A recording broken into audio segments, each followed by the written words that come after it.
साथियों, एक बहुत बड़ी खुशखबरी निकल कर के आ रही है एसएससी की तरफ से। ssc.gov.in पर नोटिफिकेशन जारी हो गया है। जी हाँ साथियों, आप यहां पर नोटिफिकेशन डेट देख सकते हैं 24/6/2024। साथियों 17,000 प्लस आपके लिए नौकरी आ चुकी हैं एसएससी सीजीएल में। 17,000 प्लस नौकरी हैं भाई, बहुत ज़्यादा नौकरी हैं ये।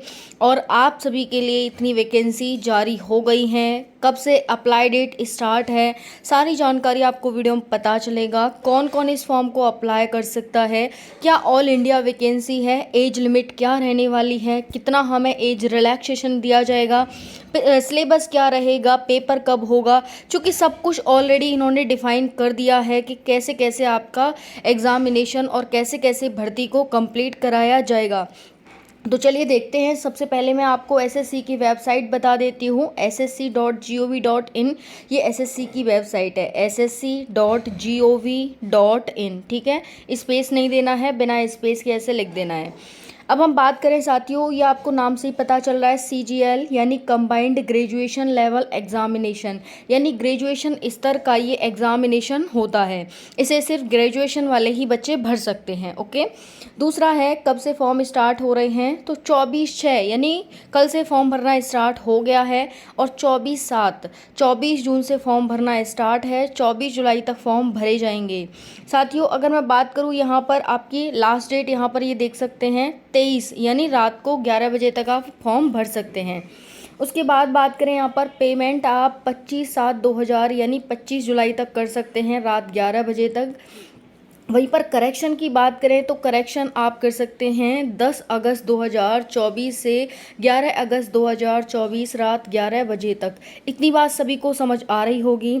उसके बाद टायर 1 और टायर 2, इसमें दो एग्ज़ाम होते हैं। टायर 1 का जो एग्ज़ाम है आपका वो सितंबर अक्टूबर में होगा, और टायर 2 का एग्ज़ाम होगा वो दिसंबर में होगा। तो टायर 1 का एग्ज़ाम सितंबर अक्टूबर, टायर 2 दिसंबर। इतनी बात सभी को क्लियर है।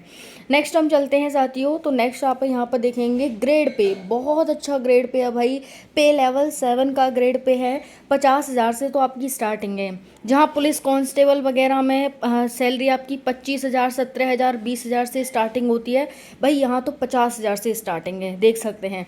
और आपकी सैलरी 1.5 लाख तक, यानी इसमें 1.5 लाख ऐसे पद हैं जिनकी 1.5 लाख भी सैलरी है। भाई बहुत अच्छी है।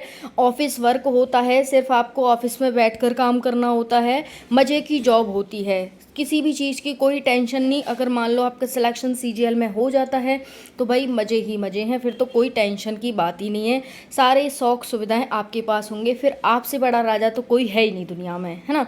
तो यहाँ पर आपको सैलरी बताई दी। उसके बाद यहाँ पर साथियों लगभग 34 प्रकार की पोस्ट हैं। यहाँ पर पे लेवल 6 भी देख सकते हैं, 35,000 से 11,240 इन पोस्ट के लिए है। तो यहाँ पर ये हो गया। फिर 5 लेवल का भी है, यहाँ पर 29,000 से स्टार्टिंग होकर के 92,000 तक जा रहा है। फिर पे लेवल 4 भी है, 25,000 यानी 25,000 तो मिनिमम है यहाँ पर। फिर है 81,000 तक जा रहा है, तो यहाँ पर ये देख सकते हैं। और यहाँ पर 34 प्रकार की जॉब है, जिसमें सब इंस्पेक्टर भी है। ग्रुप सी की वैकेंसी है 18 से 27। यहाँ पर आपको एज दे रखी है साथियों कि एज किसके लिए क्या क्या रहेगी। देखिए यहाँ पर जो पे लेवल 7 है, इसकी जो आपकी सैलरी है वो 44,900 से 1,42,400 है। इसकी जो एज है वो यहाँ देख सकते हैं 20 से 30 वर्ष, 20 से 30, 20 से 30, लेकिन कहीं कहीं 18 से 30 भी है। ये सभी क्या है, ग्रुप बी की वैकेंसी है। यहाँ पर ये ग्रुप सी की आ गई है इनकम टैक्स में। तो यहाँ पर आप देखेंगे, फिर पे लेवल 6 का देखेंगे, यहाँ पर research assistant, division accountant, sub inspector इत्यादि। यहाँ पर 18 से 30, 32 किसी में ये भी है, और ये भी ग्रुप बी की वैकेंसी है। ठीक है। नेक्स्ट है साथियों, आप देख सकते हैं मिनिस्ट्री ऑफ होम अफेयर्स के नीचे काम करेंगे। नेशनल इन्वेस्टिगेशन एजेंसी, भाई बहुत अच्छी है। यहाँ पर नेशनल ह्यूमन राइट कमीशन के अंडर आप काम करेंगे, भाई बहुत अच्छा है ना।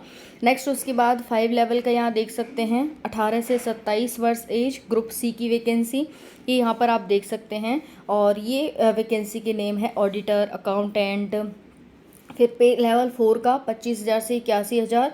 यहाँ पर ये पोस्ट के नेम है, किसके अंडर आप काम करेंगे। और यहाँ पर है ग्रुप सी, 18 से 27 वर्ष एज हो जाती है। ठीक है, तो आपने ये सब तो देख लिया यहाँ पर। अब हम नेक्स्ट चलते हैं साथियों। नेक्स्ट में हम देखते हैं कि क्या यहाँ पर एलिजिबिलिटी आपकी एज है। तो एज देखेंगे यहाँ पर, आपकी जो एज है वो 1 अगस्त 2024 से काउंट होगी, 1 अगस्त 2024 से। चलिए देख लेते हैं। देखिए यहाँ पर कैंडिडेट, यहाँ पर देखो जैसे मैंने भी आपको बताया था 18 से 27 वर्ष, 20 से 30 वर्ष, 18 से 30 वर्ष, 18 से 32 वर्ष। अभी मैंने इन पोस्ट में आपको बताया था ना साथियों कि ये पोस्ट हैं, अब जिसके लिए अप्लाई करेंगे उसके लिए एज आपको सामने ही दे रखी है। तो जैसे आपने मान के चलो कि आपने अप्लाई किया 18 से 27 वर्ष एज के लिए, तो आपकी एज कैसे होनी चाहिए, 2/8/1997 से 1/8/2006 के बीच आपकी एज होनी चाहिए। अगर आपने 20 से 30 वाली पोस्ट के लिए अप्लाई किया तो आपकी एज 2/8/1994 से 1/8/2004 के बीच होनी चाहिए। इतना क्लियर हो गया। अगर आपने 18 से 30 वाली पोस्ट के लिए अप्लाई किया तो आपकी एज 2/8/1994 से 1/8/2006 के बीच होनी चाहिए। अगर मान लो आपने 18 से 32 के लिए अप्लाई किया तो आपकी एज 1/8/1992 से 1/8/2006 के बीच होनी चाहिए। इतनी बात सभी साथियों को क्लियर हो गई होगी। वहीं पर हम ओबीसी को 3 वर्ष का एज रिलैक्सेशन है। अगर हम SC ST की बात करें तो 5 वर्ष का। वहीं पर PWD अनरिजर्व 10 वर्ष, PWD OBC 13 वर्ष, PWD SC ST 15 वर्ष एज रिलैक्सेशन है। वहीं पर एक्स सर्विसमैन 3 वर्ष। ठीक है, तो इस तरह से यहाँ पर साथियों सब कुछ दे रखा है। आप यहाँ पर ये सब देख लेंगे। ग्रुप सी में देखेंगे ये यहाँ पर अप टू 45 वगैरह सबकी जो भी है। चलिए नेक्स्ट देखते हैं साथियों। नेक्स्ट है आपका सिलेबस की बात करते हैं। तो नोटिफिकेशन जारी हो गया भाई, फॉर्म भी भरना स्टार्ट हो गया है। सभी साथी टाइम रहते ही फॉर्म को अप्लाई कर देना, और इसमें देरी करने की कोई बात नहीं है। आप देरी मत कर देना, सोचें कहीं बाद में भरेंगे। फिर उसके बाद साथियों आपको पता ही है, यहाँ पर देख सकते हैं एग्ज़ामिनेशन सेंटर कोड, ये सारे हैं आपके जो एग्ज़ामिनेशन सेंटर हैं वो आप यहाँ पर चूज़ कर सकते हैं कि भाई आपको कहाँ पर कैसे लेना है, नॉर्थ में, साउथ में, इस तरह से। ठीक है जी, तो नेक्स्ट चलते हैं। तो नेक्स्ट देखेंगे हम, यहाँ पर बहुत सारे रीज़न है। आप जो अपने नियर है वही आप चूज़ कर सकते हैं, और आपके नियर ही आएगा। SSC का हर एग्ज़ाम का जो वो होता है सेंटर, वो नियर ही पड़ता है। ऐसा नहीं है आपको दूसरे स्टेट में जाना पड़ रहा है, वैसा नहीं होता, बहुत रेयर है ना। तो यहाँ पर है टायर 1 का एग्ज़ाम, वो देखेंगे सिलेबस। जनरल इंटेलिजेंस यानी रीजनिंग आएगी, GK GS आएगी, और मैथ आएगा, और इंग्लिश आएगी। हिंदी का इसमें कोई काम नहीं है। तो यहाँ पर क्या है, रीजनिंग, GK GS और मैथ और इंग्लिश। 25-25 क्वेश्चन आएंगे, 50-50 मार्क्स के। 1 घंटे का टाइम दिया जाएगा, और 1 घंटा 20 मिनट का टाइम उनके लिए होगा जो पैरा 7.12 यानी हैंडीकैप हैं या फिर कम दिखता है, ऐसे जो बंदे हैं उनके लिए यहाँ पर दे रखा है।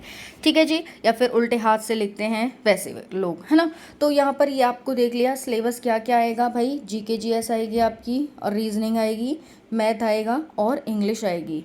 ये 25-25 क्वेश्चन आएंगे। ये टायर 1 का सिलेबस है आपका। नेक्स्ट देख लेते हैं टायर 2 का। नेगेटिव मार्किंग भी है इसमें 0.50 की। ठीक है, अगर आप जैसे एक क्वेश्चन 2 मार्क्स का हो जाएगा, आप अगर एक क्वेश्चन गलत करते हैं तो आपके 3 मार्क्स अपने आप डिडक्ट हो जाएंगे। समझ में आ गया। चलिए नेक्स्ट है टायर 2 का एग्ज़ाम। देखो यहाँ पर ये पेपर 2 है आपका, टायर 2 है। इसमें पहले पेपर 1 होगा। पेपर 1 में भी सेक्शन 1 में क्या आएगा आपका, मैथ और रीजनिंग। ठीक है, इतना बात समझ में आ गई। 2 घंटे 15 मिनट की टाइमिंग होगी। देखो ध्यान से समझना, आपका क्या है, पेपर 2 की हम बात कर रहे हैं। टायर 2 की हम बात कर रहे हैं। टायर 2 में पेपर 2 है। पेपर 2 का सेक्शन 1 है। सेक्शन 1 में क्या आ रहा है, मैथ और रीजनिंग आ रही है। ठीक है जी, यहाँ आपको अच्छे से देख सकते हैं 30 क्वेश्चन आएंगे दोनों से। तो एक क्वेश्चन 3 मार्क्स का, तो टोटल यहाँ पर क्या हो जाएगा, 180 मार्क्स का हो जाएगा।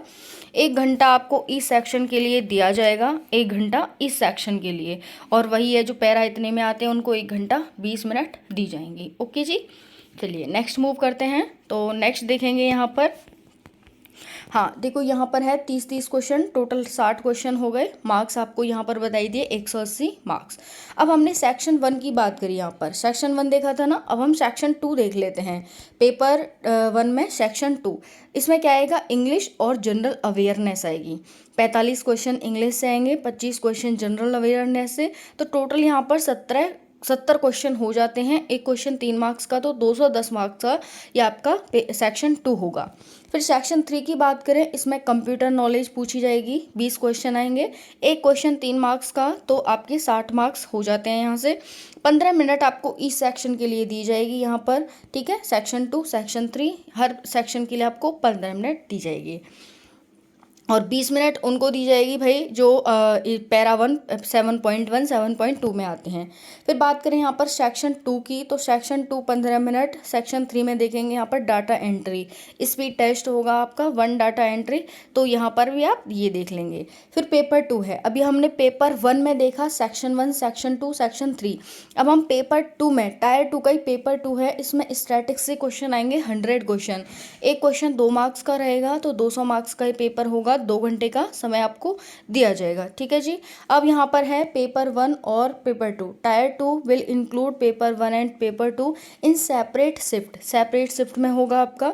Paper 1 is completely for all post, paper 1 सभी पोस्ट के लिए कंपलसरी है।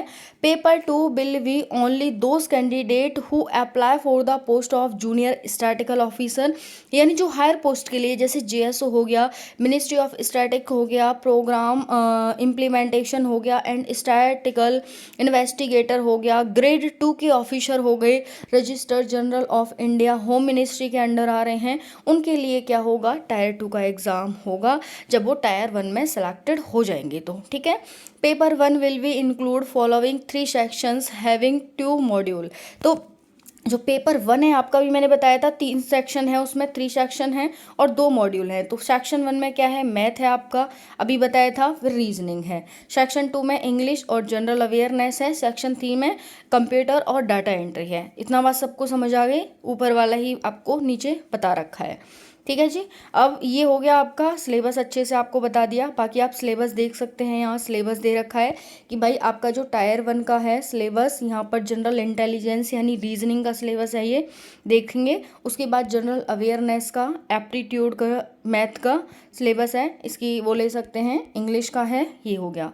फिर टायर 2 का देखेंगे, number system, fundamental, arithmetic, algebra, geometry, mensuration, ये आपका हो गया। Trigonometry, statistical and probability. फिर मॉड्यूल 2 में पेपर 1 का हो गया, सेक्शन 1 का, ये भाई सब कुछ यहाँ पर डिफाइन कर रखा है बहुत अच्छे से, आप देख सकते हैं। फिर सेक्शन 2 में पेपर 1 इंग्लिश का ये पूरा है।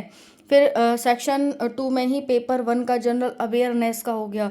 फिर सेक्शन 3 का हो गया, ये है ना। तो सब कुछ यहाँ पर बहुत अच्छे से डिफाइन कर रखा है, ये आपको टेलीग्राम पर मिल जाएगा। इसे अच्छे से देख करके, सिलेबस को अच्छे से देख करके आपको क्या करना है, हाँ आपको सिलेबस को अच्छे से देख करके तैयारी में लग जाना है, क्योंकि सब कुछ फिक्स हो चुका है, ठीक है जी। बाकी आप जब यहाँ पर अप्लाई करेंगे तो ये सारे आपके पास होने चाहिए यहाँ पर, इनमें से कोई भी एक आप अपनी आईडी के रूप में यूज़ कर सकते हैं, ठीक है जी।